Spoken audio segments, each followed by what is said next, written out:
ਹੁਣ ਜੇ ਜਿਹੜੀ ਹਕੂਮਤ ਖੁਦ ਇਹ ਕੰਮ ਕਰਵਾ ਰਹੀ ਹੈ, ਕਿਸੇ ਨੂੰ ਕੋਈ ਭੁਲੇਖਾ ਨਹੀਂ ਹੈ ਕਿ ਜਿਹਨਾਂ ਨੇ ਬੁਰਜ ਜਵਾਰ ਸਿੰਘ ਵਾਲਾ ਚੋਂ ਗੁਰੂ ਗ੍ਰੰਥ ਸਾਹਿਬ ਦੀ ਬੀੜ ਚੁੱਕੀ, ਉਹਨਾਂ ਨੂੰ ਪਿੰਡ ਵਾਲਿਆਂ ਨੂੰ ਵਾਰਨ ਕੀਤਾ, ਵੱਡੇ ਵੱਡੇ ਇਸ਼ਤਿਹਾਰ ਲਾ ਕੇ ਵੀ ਤੁਹਾਡਾ ਗੁਰੂ ਚੁੱਕ ਲਿਆ ਹੈ ਤੇ ਹਿੰਮਤ ਹੈ ਤੇ ਛਡਾ ਲਓ, ਫਿਰ ਬੇਅਦਬ ਕੀਤਾ। ਹੁਣ ਉਹਨੂੰ ਤਾਂ ਜਵਾਈਆਂ ਵਾਂਗ ਰੱਖਿਆ ਹੋਇਆ ਹੈ, ਸਾਲ 'ਚ ਕਿੰਨੀ ਵਾਰੀ ਉਹ ਪੈਰੋਲ ਤੇ ਆਉਂਦਾ ਹੈ। ਇਆਸ਼ੀ ਜਿਹੜਾ ਇਹਦੇ ਅੱਡੇ ਨੇ, ਹਾਲਾਂ ਉਹ ਮਰਡਰ ਦੇ ਵਿੱਚ ਵੀ ਜਿਹੜਾ ਹੈ ਕਨਵਿਕਟ ਹੈ, ਦੂਸਰਿਆਂ ਦੇ ਵਿੱਚ ਵੀ ਕਨਵਿਕਟ ਹੈ। ਤੇ ਬੇਅਦਬੀਆਂ ਰੋਕਣੀਆਂ ਕਿਹਨੇ ਨੇ, ਕੌਣ ਕਰਵਾ ਰਿਹਾ? ਹੁਣ ਪੰਜਾਬ ਦੇ ਵਿੱਚ ਕਿੰਨੀਆਂ ਥਾਵਾਂ ਤੇ ਬੇਅਦਬੀਆਂ ਹੋਈਆਂ, ਉਹਨਾਂ ਚੋਂ 90% ਹੁੰਦਾ ਜੀ ਮੈਂਟਲੀ ਸਿੱਖ ਹੈ ਬੰਦੇ ਜੀ, ਮੈਂਟਲੀ ਸਾਰੇ ਮੈਂਟਲੀ ਸਿੱਖ ਗੁਰਦੁਆਰਿਆਂ 'ਚ ਹੀ ਆਉਂਦੇ ਨੇ ਬੇਅਦਬੀ ਕਰ। ਦਰਬਾਰ ਸਾਹਿਬ ਦੇ ਵਿੱਚ ਜਿਹੜਾ ਆਇਆ ਉਸ ਨੂੰ ਸਜ਼ਾ ਯਾਫਤਾ ਕੀਤਾ ਹੈ ਸੰਗਤਾਂ ਨੇ, ਅੱਜ ਤੱਕ ਉਹਦੀ ਸ਼ਨਾਖਤ, ਉਹਦਾ DNA ਵੀ ਲਿਆ ਗਿਆ, ਉਹਦੇ ਬਾਕੀ ਵੀ ਕੌਣ ਕਰਵਾ ਰਿਹਾ। ਸੋ ਇਹ ਇਹਨਾਂ ਦਾ ਆਪਣਾ ਕੰਮ ਹੈ। ਸੋ ਮੈਨੂੰ ਨਹੀਂ ਲੱਗਦਾ ਕਿ ਵੀ ਸਾਨੂੰ ਕੋਈ ਇਸ ਦੇ ਉੱਤੇ ਕੋਈ ਜੰਪ ਕਰਨਾ ਚਾਹੀਦਾ ਜੀ, ਬੜਾ ਹੋ ਗਿਆ ਔਰ ਦੇਖੋ ਹੁਣ ਇਹ ਕਰਤਾ। ਸਿੱਖਾਂ ਨੂੰ ਬਹੁਤ ਚੰਗੀ ਤਰ੍ਹਾਂ ਪਤਾ ਹੈ ਕੌਣ ਕੀ ਕਰ ਰਿਹਾ। ਇਹਨਾਂ ਨੂੰ ਸਜ਼ਾਵਾਂ ਦੇਣੀਆਂ ਸਿੱਖਾਂ ਨੂੰ ਆਉਂਦੀਆਂ ਨੇ, ਸਾਡੀ ਪਰੰਪਰਾ ਦਾ ਹਿੱਸਾ ਹੈ। ਸਭ ਤੋਂ ਵੱਡੀ ਗੱਲ ਜਿਸ ਦੇ ਉੱਤੇ ਸਾਡਾ ਫੋਕਸ ਹੋਣਾ ਚਾਹੀਦਾ ਹੈ ਉਹ ਗੁਲਾਮੀ ਦੇ ਸੰਗਲ ਕੱਟਣਾ। ਜਿਸ ਲੈਵਲ ਦੀ ਬੇਅਦਬੀ ਇਹਨਾਂ ਹਿੰਦੂ ਤਵੀਆਂ ਨੇ, ਜਿਨ੍ਹਾਂ ਨੇ ਟੈਂਕਾਂ ਤੋਪਾਂ ਨਾਲ ਅਕਾਲ ਤਖਤ ਢਾਹ ਕੇ ਜਿਹੜਾ ਹੈ ਉਹ ਟੋਟਲ ਜੰਗ ਵਿੱਢੀ, ਔਰ ਨਵੰਬਰ 84 ਦੇ ਵਿੱਚ ਜਿਹੜੀਆਂ ਹਿੰਦੂ ਤਵੀ ਭੀੜਾਂ ਜਿਨ੍ਹਾਂ ਨੂੰ ਐਡਮਿਨਿਸਟ੍ਰੇਸ਼ਨ ਔਰ ਪੁਲਿਸ ਦੀ ਪੂਰੀ ਸੁਰੱਖਿਆ ਸੀ, ਉਹ ਪਹਿਲਾਂ ਟਾਰਗੇਟ ਹੀ ਗੁਰਦੁਆਰੇ 'ਚ ਕਰਦੇ ਸੀ। ਗੁਰੂ ਗ੍ਰੰਥ ਸਾਹਿਬ ਦੀ ਬੀੜ ਨੂੰ ਜਿਹੜਾ ਬੇਅਦਬ ਕਰਨਾ ਉਹਨਾਂ ਦਾ ਇਹ ਪਹਿਲਾ ਸਟੈਪ ਹੁੰਦਾ ਸੀ। ਉਹ ਹਕੂਮਤ ਔਰ ਉਹ ਅਦਾਲਤਾਂ ਜਿਨ੍ਹਾਂ ਚੋਂ ਜੇ ਸਾਡੇ ਆਸ ਕਰਨ ਜੀ ਲਾਭ ਬਣ ਗਿਆ, ਫਿਰ ਉਹ ਫੜਿਆ ਜਾਏਗਾ, ਫਿਰ ਉਹ ਉਮਰ ਕੈਦ ਹੋਏਗੀ, ਕਿਸੇ ਨੇ ਕੁਛ ਨਹੀਂ ਕਹਾ। ਜਦੋਂ ਤੱਕ ਸਾਡਾ ਆਪਣਾ ਮੁਲਕ ਨਹੀਂ ਹੁੰਦਾ, ਸਾਡੇ ਕੋਲ ਪੋਲੀਟੀਕਲ ਪਾਵਰ ਨਹੀਂ ਹੁੰਦੀ, ਗੁਰੂ ਗ੍ਰੰਥ ਸਾਹਿਬ ਦਾ ਅਦਬ ਅਦਾਬ, ਗੁਰੂ ਗ੍ਰੰਥ ਸਾਹਿਬ ਦੀ ਆਨ ਸ਼ਾਨ ਇਹ ਕਾਇਮ ਨਹੀਂ ਰਹਿ ਸਕਣੀ। ਇਹਨਾਂ ਨੇ ਕਿਤੇ ਨਾ ਕਿਤੇ ਜਿਹੜਾ ਕੁਛ ਨਾ ਕੁਛ ਇਸ ਕਿਸਮ ਦਾ ਕਰਦੇ ਰਹਿਣਾ। ਇਹ ਤਾਂ ਜ਼ਰ ਖਰੀਦ ਕੇ ਅੱਗੇ ਥੋੜੇ ਲਾਅ ਐਗਜ਼ਿਸਟ ਕਰਦੇ ਨੇ।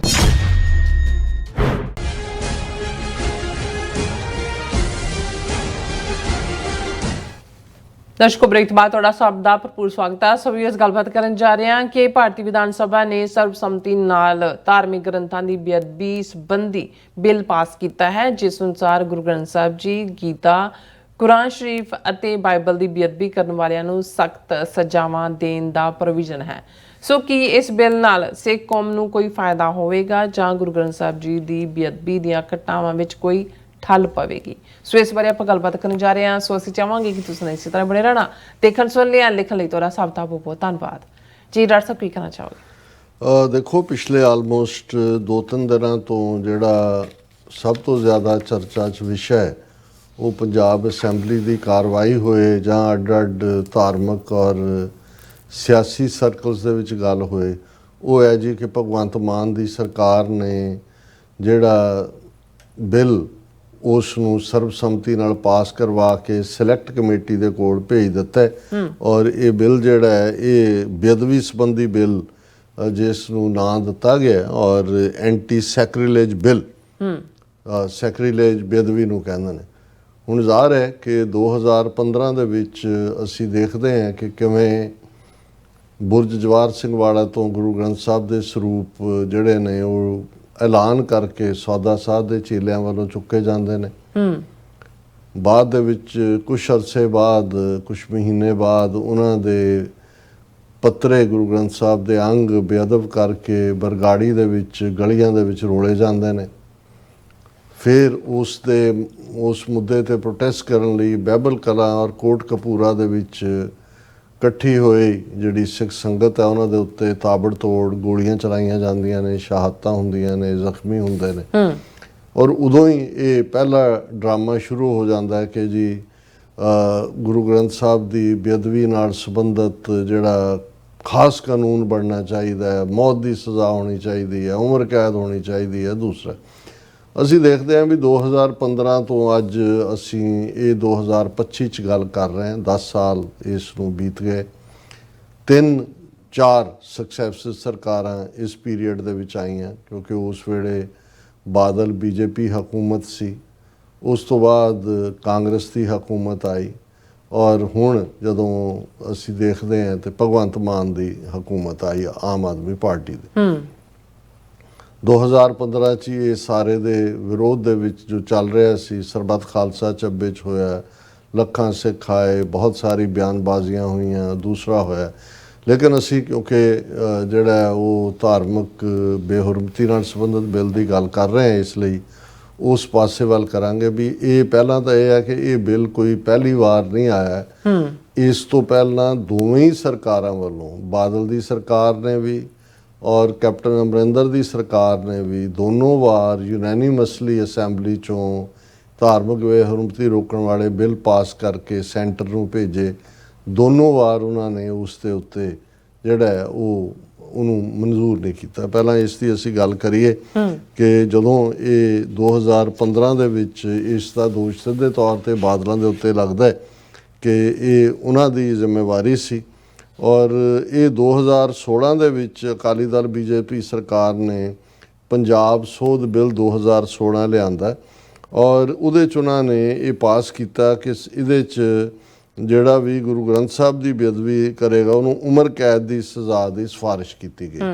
ਇਹ ਯੂਨੈਨੀਮਸਲੀ ਕਿਉਂਕਿ ਬੇਅਦਬੀ ਵੀ ਗੁਰੂ ਗ੍ਰੰਥ ਸਾਹਿਬ ਦੀ ਹੋਈ ਸੀ ਔਰ ਜਿਹੜਾ ਗੁਰੂ ਗ੍ਰੰਥ ਸਾਹਿਬ ਦਾ ਰੁਤਬਾ ਹੈ ਉਹ ਬੇਸ਼ੱਕ ਹਰ ਧਰਮ ਦਾ ਗ੍ਰੰਥ ਪਵਿੱਤਰ ਹੈ ਔਰ ਅਸੀਂ ਉਸ ਦੀ ਪਵਿੱਤਰਤਾ ਦੇ ਅੱਗੇ ਸਿਰ ਝੁਕਾਉਂਦੇ ਹਾਂ, ਪਰ ਜਿਹੜਾ ਗੁਰੂ ਗ੍ਰੰਥ ਸਾਹਿਬ ਦਾ ਰੁਤਬਾ ਸਭ ਸਿੱਖਣ ਕੋ ਹੁਕਮ ਹੈ ਗੁਰੂ ਮਾਨਿਓ ਗ੍ਰੰਥ, ਉਹਦੇ ਨਾਲ ਜੋ ਸਿੱਖ ਦੇ ਲਈ ਗੁਰੂ ਗ੍ਰੰਥ ਸਾਹਿਬ ਦਾ ਰੁਤਬਾ ਇਟਰਨਲ ਗੁਰੂ ਵਾਲਾ, ਜਾਗਤ ਜੋਤ ਗੁਰੂ ਵਾਲਾ, ਉਹ ਦੂਸਰਿਆਂ 'ਚ ਨਹੀਂ ਹੈ। ਇਸ ਲਈ ਜਿਹੜਾ ਅਕਾਲੀ ਦਲ ਨੇ ਮਤਾ ਪਾਸ ਕੀਤਾ ਸੀ ਉਹ ਗੁਰੂ ਗ੍ਰੰਥ ਸਾਹਿਬ ਦੀ ਬੇਅਦਬੀ ਹੀ ਹੋਈ ਸੀ ਔਰ ਉਸ ਦੇ ਉੱਤੇ ਉਹਨਾਂ ਨੇ ਸੈਂਟਰ ਨੂੰ ਭੇਜਿਆ, ਪਰ ਸੈਂਟਰ ਨੇ ਇਹ ਕਹਿ ਕੇ ਉਹਨੂੰ ਮੰਨਣ ਤੋਂ ਨਾ ਕਰ ਦਿੱਤੀ ਕਿ ਭਾਈ ਅਸੀਂ ਜਿਹੜਾ ਹੈ, ਕਿਉਂਕਿ ਇਹ ਸਿਰਫ ਇੱਕ ਧਰਮ ਨਾਲ ਸੰਬੰਧਿਤ ਹੈ, ਇਹਨੂੰ ਅਸੀਂ ਨਹੀਂ ਮੰਨ ਸਕਦੇ, ਸਾਡਾ ਧਰਮ ਨਿਰਪੱਖ ਰਾਜ ਹੈ। ਔਰ ਦੂਸਰੀ ਵਾਰ ਕਾਂਗਰਸ ਦੀ ਸਰਕਾਰ ਬਣ ਗਈ ਕਿਉਂਕਿ ਬਾਦਲਾਂ ਨੂੰ ਲੋਕਾਂ ਨੇ ਸਜ਼ਾ ਦੇਣੀ ਸੀ ਵੀ ਤੁਸੀਂ ਇਹ ਬੇਅਦਬੀ ਕੀਤੀ ਹੈ। ਔਰ ਉਦੋਂ ਤੱਕ ਜਦੋਂ ਕਾਂਗਰਸ ਦੀ ਸਰਕਾਰ ਆਈ,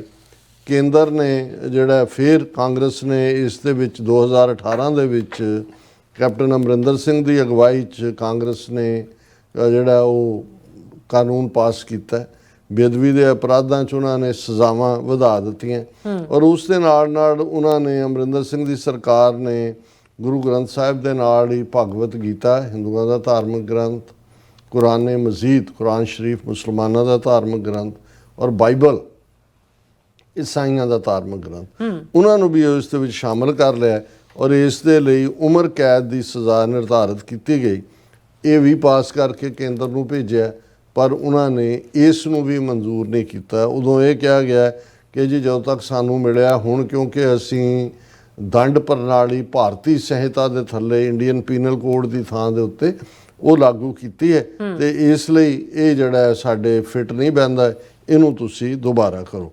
ਔਰ ਇਹ ਹੁਣ ਜਿਹੜੀ ਭਗਵੰਤ ਮਾਨ ਦੀ ਸਰਕਾਰ ਨੇ ਇਹਨੂੰ ਪਾਸ ਕੀਤਾ, ਉਹਦੇ 'ਚ ਉਹਨਾਂ ਨੇ ਪ੍ਰੋਵੀਜ਼ਨ ਰੱਖਿਆ ਕਿ ਭਾਈ ਇਹ ਜਿਹੜੇ ਸਾਰੇ ਹੀ ਧਾਰਮਿਕ ਗ੍ਰੰਥ ਨੇ, ਇਹਨਾਂ ਦੀ ਜਿਹੜੀ ਬੇਅਦਬੀ ਕਰਨ ਵਾਲਾ ਹੈ ਉਹਨਾਂ ਦੇ ਲਈ ਉਮਰ ਕੈਦ ਵੀ, ਕਿ ਇਹਨੂੰ 10 ਸਾਲ ਦੀ ਔਰ ਜਿਹੜਾ 10 ਲੱਖ ਦਾ ਇਨਾਮ, ਇਹਨੂੰ ਐਂਟੀ ਸੈਕਰਿਲੇਜ ਬਿੱਲ ਜਿਹੜਾ ਅਸੈਂਬਲੀ ਨੇ ਜ਼ਾਹਰ ਹੈ ਯੂਨੈਨੀਮਸਲੀ ਪਾਸ ਕੀਤਾ। ਹੁਣ ਇਹ ਜਿਹੜਾ ਸਿਲੈਕਟ ਕਮੇਟੀ ਦੇ ਕੋਲ ਹੈ ਔਰ ਇਹਦਾ ਹਸ਼ਰ ਵੀ ਅਲਟੀਮੇਟਲੀ ਉਹੀ ਹੋਣਾ ਹੈ ਜਿਹੜਾ 2016 ਔਰ 2018 'ਚ ਬਾਦਲਾਂ ਦੀ ਸਰਕਾਰ ਵੇਲੇ ਔਰ ਉਸ ਤੋਂ ਬਾਅਦ ਕੈਪਟਨ ਅਮਰਿੰਦਰ ਦੀ ਸਰਕਾਰ ਵੇਲੇ ਬਿੱਲਾਂ ਦਾ ਹੋਇਆ। ਇਹ ਤਾਂ ਓਵਰਆਲ ਹੈ ਵੀ ਇਹਨਾਂ ਦੇ ਇਹ ਨਹੀਂ ਹੈ ਵੀ ਪਹਿਲਾਂ ਕਾਨੂੰਨ ਐਗਜ਼ਿਸਟ ਨਹੀਂ ਕਰਦੇ। 1930 ਦੇ ਵਿੱਚ ਇੱਕ ਜਿਹੜਾ ਬਹੁਤ ਵੱਡਾ ਵਾਕਿਆ ਜਿਹੜਾ ਟਰਨਿੰਗ ਪੁਆਇੰਟ ਸੀ ਹਿੰਦੂ ਮੁਸਲਮਾਨ ਰਿਲੇਸ਼ਨਸ਼ਿਪ ਦੇ ਵਿੱਚ ਵੀ ਔਰ ਦੂਸਰਾ ਵੀ ਕਿ ਵੀ ਕਿਵੇਂ ਇੱਕ ਹਿੰਦੂ ਆਰੀਆ ਸਮਾਜੀ ਸਵਾਮੀ ਸ਼ਰਧਾਨੰਦ ਨੇ ਗੁਮਨਾਮ ਨਾਂ ਦੇ ਥੱਲੇ ਰੰਗੀਲਾ ਰਸੂਲ ਕਿਤਾਬ ਲਿਖੀ ਜਿਹੜੀ ਨਬੀ ਮੁਹੰਮਦ ਸਾਹਿਬ ਦੀ ਤੋਹੀਨ ਸੀ, ਉਹਨਾਂ ਦੇ ਉੱਤੇ ਬਹੁਤ ਸਾਰੀ ਇਲਜ਼ਾਮ ਤਰਾਸ਼ੀ ਕੀਤੀ ਗਈ ਸੀ ਔਰ ਉਸ ਨੂੰ ਜਿਹੜਾ ਇੱਕ ਮਲਹੋਤਰਾ ਨਾਂ ਦਾ ਜਿਹੜਾ ਪਬਲਿਸ਼ਰ ਸੀ ਲਾਹੌਰ ਦੇ ਵਿੱਚ, ਉਹਨੇ ਛਾਪਿਆ ਔਰ ਮੁਸਲਮਾਨਾਂ ਦੇ ਵਿੱਚ ਬਹੁਤ ਗੁੱਸਾ ਸੀ। ਉਹ ਹੋਣਾ ਵੀ ਚਾਹੀਦਾ ਸੀ ਕਿਉਂਕਿ ਇਹ ਇੰਨੀ ਵੱਡੀ ਤੋਹੀਨ। ਔਰ ਉਸ ਪੀਰੀਅਡ 'ਚ ਇੱਕ ਜਿਹੜਾ ਗਰੀਬ ਤਰਖਾਨ ਮੁਸਲਮਾਨ ਨੇ ਜਿਹੜਾ ਉਸ ਮਲਹੋਤਰੇ ਦਾ ਕੰਮ ਕਰ ਦਿੱਤਾ, ਉਹਨੇ ਛੁਰੇ ਨਾਲ ਉਸ ਨੂੰ ਮਾਰਿਆ। ਸ਼ਾਇਦ ਗਾਜ਼ੀ ਇਮਾਮੁਦੀਨ ਉਹਨਾਂ ਦੀ ਲਾਹੌਰ 'ਚ ਅੱਜ ਵੀ ਖਬਰ, ਉਹਨਾਂ ਦੇ ਜਨਾਜ਼ੇ 'ਚ ਲੱਖਾਂ ਮੁਸਲਮਾਨ ਸ਼ਾਮਲ ਹੋਏ ਔਰ ਇਹ ਜਿਹੜਾ ਉਹਨਾਂ ਦਾ ਨਮਾਜ਼ੇ ਜਨਾਜ਼ਾ ਜਿਹੜਾ ਅਖੀਰਲਾ ਹੈ ਉਹ ਅਲਾਮਾ ਇਕਬਾਲ ਨੇ ਪੜ੍ਹਾਇਆ, ਮੁਹੰਮਦ ਅਲੀ ਜਿਨਾਹ ਵੀ, ਕਾਇਦ ਆਜ਼ਮ ਵੀ ਉਹਦਾ ਹਿੱਸਾ ਸੀ। ਔਰ ਉਸ ਤੋਂ ਪਹਿਲਾਂ ਕਿਉਂਕਿ ਜਦੋਂ ਮਲਹੋਤਰੇ ਨੂੰ ਮਾਰਿਆ ਉਸ ਤੋਂ ਪਹਿਲਾਂ ਜਦੋਂ ਕਾਨੂੰਨੀ ਕਾਰਵਾਈ ਕੀਤੀ ਗਈ ਤੇ ਉਹਨੂੰ ਬਰੀ ਕਰ ਦਿੱਤਾ ਗਿਆ ਸੀ। ਕਪੂਰਥਲਾ ਦੇ ਫੈਮਿਲੀ ਨਾਲ ਹੀ ਸੰਬੰਧਿਤ ਕੋਈ ਜੱਜ ਸੀ, ਇਸ ਕਰਕੇ ਕਿ ਕੋਈ ਵੀ ਐਂਟੀ ਬਲੈਸਫੇਮੀ ਲਾਅ ਐਗਜ਼ਿਸਟ ਨਹੀਂ ਸੀ ਕਰਦਾ ਉਸ 1930s ਤੱਕ। ਸੋ ਜਦੋਂ ਮੈਂ ਇਹ ਕਹਿੰਦਾ ਵੀ ਭਾਰਤੀ ਦੰਡ ਸੰਹਿਤਾ ਕਹਿ ਲਓ, ਉਹਨੂੰ ਇੰਡੀਅਨ ਪੀਨਲ ਕੋਡ ਕਹਿ ਲਓ, ਉਹਦੇ 'ਚ ਆਲਰੇਡੀ ਬਲੈਸਫੇਮੀ ਨਾਲ ਜਾਂ ਬੇਹਰੁਮਤੀ ਨਾਲ ਸੰਬੰਧਿਤ ਕਾਨੂੰਨ, ਔਰ ਇਹ ਜਿਹੜਾ ਐਂਟੀ ਬਲੈਸਫੇਮੀ ਲਾਅ ਸਾਹਮਣੇ ਆਇਆ 1930s ਦੇ ਵਿੱਚ ਹੀ, ਇਸ ਵਾਕਿਆ ਤੋਂ ਬਾਅਦ ਜਦੋਂ ਕਾਨੂੰਨ ਨੇ ਉਹਨੂੰ ਬਰੀ ਕਰਤਾ ਮਲਹੋਤਰੇ ਨੂੰ ਔਰ ਉਸ ਨੂੰ ਫਿਰ ਸਜ਼ਾ ਦਿੱਤੀ ਜਿਹੜਾ ਇੱਕ ਈਮਾਨ ਵਾਲਾ ਮੁਸਲਮਾਨ ਸੀ। ਸੋ ਹੁਣ ਜਿਹੜੀ ਹਕੂਮਤ ਖੁਦ ਇਹ ਕੰਮ ਕਰਵਾ ਰਹੀ ਹੈ, ਕਿਸੇ ਨੂੰ ਕੋਈ ਭੁਲੇਖਾ ਨਹੀਂ ਹੈ ਕਿ ਜਿਹੜਾ ਨੇ ਬੁਰਜ ਜਵਾਹਰ ਸਿੰਘ ਵਾਲਾ 'ਚੋਂ ਗੁਰੂ ਗ੍ਰੰਥ ਸਾਹਿਬ ਦੀ ਬੀੜ ਚੁੱਕੀ, ਉਹਨਾਂ ਨੂੰ ਪਿੰਡ ਵਾਲਿਆਂ ਨੂੰ ਵਾਰਨ ਕੀਤਾ ਵੱਡੇ ਵੱਡੇ ਇਸ਼ਤਿਹਾਰ ਲਾ ਕੇ ਵੀ ਤੁਹਾਡਾ ਗੁਰੂ ਚੁੱਕ ਲਿਆ ਹੈ ਤੇ ਹਿੰਮਤ ਹੈ ਤੇ ਛਡਾ ਲਓ, ਫਿਰ ਬੇਅਦਬ ਕੀਤਾ। ਹੁਣ ਉਹਨੂੰ ਤਾਂ ਜਵਾਈਆਂ ਵਾਂਗ ਰੱਖਿਆ ਹੋਇਆ ਹੈ, ਸਾਲ 'ਚ ਕਿੰਨੀ ਵਾਰੀ ਉਹ ਪੈਰੋਲ ਤੇ ਆਉਂਦਾ ਹੈ। ਇਆਸ਼ੀ ਜਿਹੜਾ ਇਹਦੇ ਅੱਡੇ ਨੇ, ਹਾਲਾਂ ਉਹ ਮਰਡਰ ਦੇ ਵਿੱਚ ਵੀ ਜਿਹੜਾ ਹੈ ਕਨਵਿਕਟ ਹੈ, ਦੂਸਰਿਆਂ ਦੇ ਵਿੱਚ ਵੀ ਕਨਵਿਕਟ ਹੈ। ਤੇ ਬੇਅਦਬੀਆਂ ਰੋਕਣੀਆਂ ਕਿਹਨੇ ਨੇ, ਕੌਣ ਕਰਵਾ ਰਿਹਾ? ਹੁਣ ਪੰਜਾਬ ਦੇ ਵਿੱਚ ਕਿੰਨੀਆਂ ਥਾਵਾਂ ਤੇ ਬੇਅਦਬੀਆਂ ਹੋਈਆਂ, ਉਹਨਾਂ 'ਚੋਂ 90% ਹੁੰਦਾ ਜੀ ਮੈਂਟਲੀ ਸਿੱਖ ਹੈ ਬੰਦੇ ਜੀ, ਮੈਂਟਲੀ ਸਾਰੇ ਮੈਂਟਲੀ ਸਿੱਖ ਗੁਰਦੁਆਰਿਆਂ 'ਚ ਹੀ ਆਉਂਦੇ ਨੇ ਬੇਅਦਬੀ ਕਰਨ। ਦਰਬਾਰ ਸਾਹਿਬ ਦੇ ਵਿੱਚ ਜਿਹੜਾ ਆਇਆ ਉਸ ਨੂੰ ਸਜ਼ਾ ਯਾਫਤਾ ਕੀਤਾ ਹੈ ਸੰਗਤਾਂ ਨੇ, ਅੱਜ ਤੱਕ ਉਹਦੀ ਸ਼ਨਾਖਤ, ਉਹਦਾ DNA ਵੀ ਲਿਆ ਗਿਆ, ਉਹਦੇ ਬਾਕੀ ਵੀ ਕੌਣ ਕਰਵਾ ਰਿਹਾ। ਸੋ ਇਹ ਇਹਨਾਂ ਦਾ ਆਪਣਾ ਕੰਮ ਹੈ। ਸੋ ਮੈਨੂੰ ਨਹੀਂ ਲੱਗਦਾ ਕਿ ਵੀ ਸਾਨੂੰ ਕੋਈ ਇਸ ਦੇ ਉੱਤੇ ਕੋਈ ਜੰਪ ਕਰਨਾ ਚਾਹੀਦਾ ਜੀ, ਬੜਾ ਹੋ ਗਿਆ ਔਰ ਦੇਖੋ ਹੁਣ ਇਹ ਕਰਤਾ। ਸਿੱਖਾਂ ਨੂੰ ਬਹੁਤ ਚੰਗੀ ਤਰ੍ਹਾਂ ਪਤਾ ਹੈ ਕੌਣ ਕੀ ਕਰ ਰਿਹਾ। ਇਹਨਾਂ ਨੂੰ ਸਜ਼ਾਵਾਂ ਦੇਣੀਆਂ ਸਿੱਖਾਂ ਨੂੰ ਆਉਂਦੀਆਂ ਨੇ, ਸਾਡੀ ਪਰੰਪਰਾ ਦਾ ਹਿੱਸਾ ਹੈ। ਸਭ ਤੋਂ ਵੱਡੀ ਗੱਲ ਜਿਸ ਦੇ ਉੱਤੇ ਸਾਡਾ ਫੋਕਸ ਹੋਣਾ ਚਾਹੀਦਾ ਹੈ ਉਹ ਗੁਲਾਮੀ ਦੇ ਸੰਗਲ ਕੱਟਣਾ।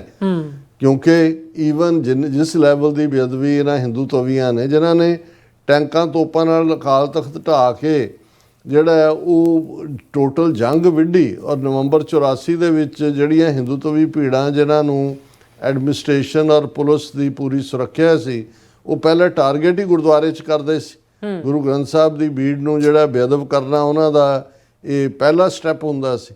ਸੋ ਉਹ ਹਕੂਮਤ ਔਰ ਉਹ ਅਦਾਲਤਾਂ ਜਿਨ੍ਹਾਂ 'ਚੋਂ ਜੇ ਸਾਡੇ ਆਸ ਕਰਨ ਜੀ ਲਾਅ ਬਣ ਗਿਆ, ਫਿਰ ਉਹ ਫੜਿਆ ਜਾਏਗਾ, ਫਿਰ ਉਹ ਉਮਰ ਕੈਦ ਹੋਏਗੀ, ਕਿਸੇ ਨੇ ਕੁਛ ਨਹੀਂ ਕਿਹਾ। ਹਾਂ, ਆਪਣ ਹੱਥੀਂ ਆਪਣਾ ਆਪੇ ਹੀ ਕਾਜ ਸਵਾਰੀਏ, ਔਰ ਇਹੀ ਇੱਕ ਤਰੀਕਾ ਹੈ ਜਿਹੜਾ ਇਮੀਡੀਏਟ ਹੈ। ਪਰ ਇਹ ਇਵੇਂ ਹੀ ਬੇਅਦਬੀਆਂ ਹੁੰਦੀਆਂ ਰਹਿਣਗੀਆਂ ਕਿੰਨੀ ਕੁ ਦੇਰ। 2 ਦਿਨ ਪਹਿਲਾਂ ਵੀ ਹੈ ਕਿ ਫਲਾਂ ਥਾਂ ਅੰਮ੍ਰਿਤਸਰ 'ਚ ਕੂੜੇ 'ਚੋਂ ਜਿਹੜਾ ਉਹ ਨਿਕਲਿਆ, ਕੋਈ ਗੁਟਕੇ ਸੁੱਟ ਗਿਆ ਉੱਥੇ, ਕੋਈ ਦੂਸਰੇ ਕਰ ਗਿਆ। ਤੁਸੀਂ ਕਿਹਨਾਂ ਨੂੰ ਚੇਜ਼ ਕਰੋਗੇ, ਕਿੱਥੇ ਕਿੱਥੇ ਕਰੋਗੇ? ਔਰ ਉਹਨਾਂ ਨੂੰ ਇਹ ਲੱਗਦਾ ਵੀ ਸਿੱਖ ਇਸ ਨਾਲ ਦੁਖੀ ਹੁੰਦੇ ਨੇ ਤੇ ਇਹ ਘਟਨਾਵਾਂ ਥੰਮਣ ਦਾ ਨਾਂ ਹੀ ਨਹੀਂ ਲੈਂਦੀਆਂ। ਪਹਿਲਾਂ ਸਿੱਧੇ ਗੁਰਦੁਆਰਿਆਂ 'ਚ ਸੀ, ਫਿਰ ਗੁਟਕਿਆਂ ਦੇ ਨਾਲ ਹੋਣ ਲੱਗ ਗਿਆ, ਫਿਰ ਕੋਈ ਹੋਰ ਇਸ ਕਿਸਮ ਦਾ ਜਿਹੜਾ ਹੋਣ ਲੱਗ ਗਿਆ। ਸੋ ਇਹ ਤਾਂ ਸਿੰਪਟਮ ਨੇ ਗੁਲਾਮੀ ਦੇ। ਔਰ ਅਲਟੀਮੇਟਲੀ ਜਦੋਂ ਤੱਕ ਸਾਡਾ ਆਪਣਾ ਮੁਲਕ ਨਹੀਂ ਹੁੰਦਾ, ਸਾਡੇ ਕੋਲ ਪੋਲੀਟੀਕਲ ਪਾਵਰ ਨਹੀਂ ਹੁੰਦੀ, ਗੁਰੂ ਗ੍ਰੰਥ ਸਾਹਿਬ ਦਾ ਅਦਬ ਅਦਾਬ, ਗੁਰੂ ਗ੍ਰੰਥ ਸਾਹਿਬ ਦੀ ਜਿਹੜੀ ਹੈ ਆਨ ਸ਼ਾਨ, ਇਹ ਕਾਇਮ ਨਹੀਂ ਰਹਿ ਸਕਣੀ। ਇਹਨਾਂ ਨੇ ਕਿਤੇ ਨਾ ਕਿਤੇ ਜਿਹੜਾ ਕੁਛ ਨਾ ਕੁਛ ਇਸ ਕਿਸਮ ਦਾ ਕਰਦੇ ਰਹਿਣਾ। ਇਹ ਤਾਂ ਜ਼ਰ ਖਰੀਦ ਕੇ ਅੱਗੇ ਥੋੜੇ ਲਾਅ ਐਗਜ਼ਿਸਟ ਕਰਦੇ ਨੇ, ਕਿੰਨਿਆਂ ਕਾਨੂੰਨ। ਉਹਨਾਂ ਨੇ ਤਾਂ ਜਿੱਥੇ ਬੰਦੇ ਜਿਹੜੇ ਨੇ ਨਸਲਕੁਸ਼ੀ ਕੀਤੀ ਜੂਨ 84, ਨਵੰਬਰ 84 ਨੂੰ 40 ਸਾਲ ਹੋ ਗਏ ਨੇ। ਨਸਲਕੁਸ਼ੀ ਦੇ ਖਿਲਾਫ ਕੋਈ ਕਾਨੂੰਨ ਨਹੀਂ ਹੈ ਉੱਥੇ, ਜਾਂ ਬੇਗੁਨਾਹ ਨੂੰ ਮਾਰਨਾ, ਪਲਾਨ ਕਰਨਾ, ਉਹਦੇ ਕਾਨੂੰਨ ਨਹੀਂ ਐਗਜ਼ਿਸਟ ਕਰਦੇ। ਪਰ ਜਦੋਂ letter and spirit of constitution ਦੀ ਅਸੀਂ ਗੱਲ ਕਰਦੇ ਹਾਂ, ਲੈਟਰਸ ਦੇ ਵਿੱਚ ਜੋ ਮਰਜ਼ੀ ਲਿਖ ਦਿਓ, ਜਿਹੜਾ ਸਪਿਰਿਟ ਹੈ, ਜਿਹੜਾ ਜੱਜ ਬੈਠਾ ਹੈ ਜਿਸ ਨੇ ਕਰਨਾ ਹੈ, ਉਹਨੂੰ ਜੇ ਸੌਦਾ ਸਾਧ ਗੁਨਾਹਗਾਰ ਕਨਵਿਕਟ ਹੋਣ ਦੇ ਬਾਵਜੂਦ ਉਹਨਾਂ ਨੂੰ ਲੱਗਦਾ ਜੀ ਸਰਕਾਰ ਜੇਲ੍ਹ ਨੇ ਲਿਖਿਆ ਬਹੁਤ ਚੰਗਾ ਵਿਹਾਰ ਹੈ, ਅਸੀਂ ਉਹਨੂੰ ਜਿਹੜਾ ਉੱਪਰ ਰੋਲ 'ਤੇ ਭੇਜ ਰਹੇ, ਤਾਂ ਉੱਥੇ ਤੁਸੀਂ ਕੁਛ ਨਹੀਂ ਕਰ ਸਕਦੇ। ਆਪਣੀ ਆਜ਼ਾਦੀ ਦੇ ਲਈ ਫੋਕਸ ਕਰੀਏ। ਇਹ ਸਾਰਾ ਜਿਹੜਾ ਇਹ ਵਕਤ ਦਾ ਜ਼ਿਆ ਹੈ, ਇਸ ਤੋਂ ਬਿਨਾਂ ਇਹਦਾ ਕੋਈ ਜਿਹੜਾ ਹੈ ਉਹ ਇਸ 'ਚੋਂ ਕੁਛ ਕੱਢਣ ਪਾਉਣ ਵਾਲਾ ਨਹੀਂ ਹੈ। ਜੀ ਰਾਜ ਸਾਹਿਬ, ਤੁਹਾਡਾ ਬਹੁਤ ਬਹੁਤ ਸ਼ੁਕਰੀਆ। ਸੋ ਲੈਣ ਬ੍ਰੇਕ ਵਿਊਅਰਸ, ਤੁਸੀਂ ਕਿਤੇ ਨਹੀਂ ਜਾਣਾ, ਮਿਲਦੇ ਆਫਟਰ ਦਿਸ ਸ਼ਾਰਟ ਬ੍ਰੇਕ। ਜੀ।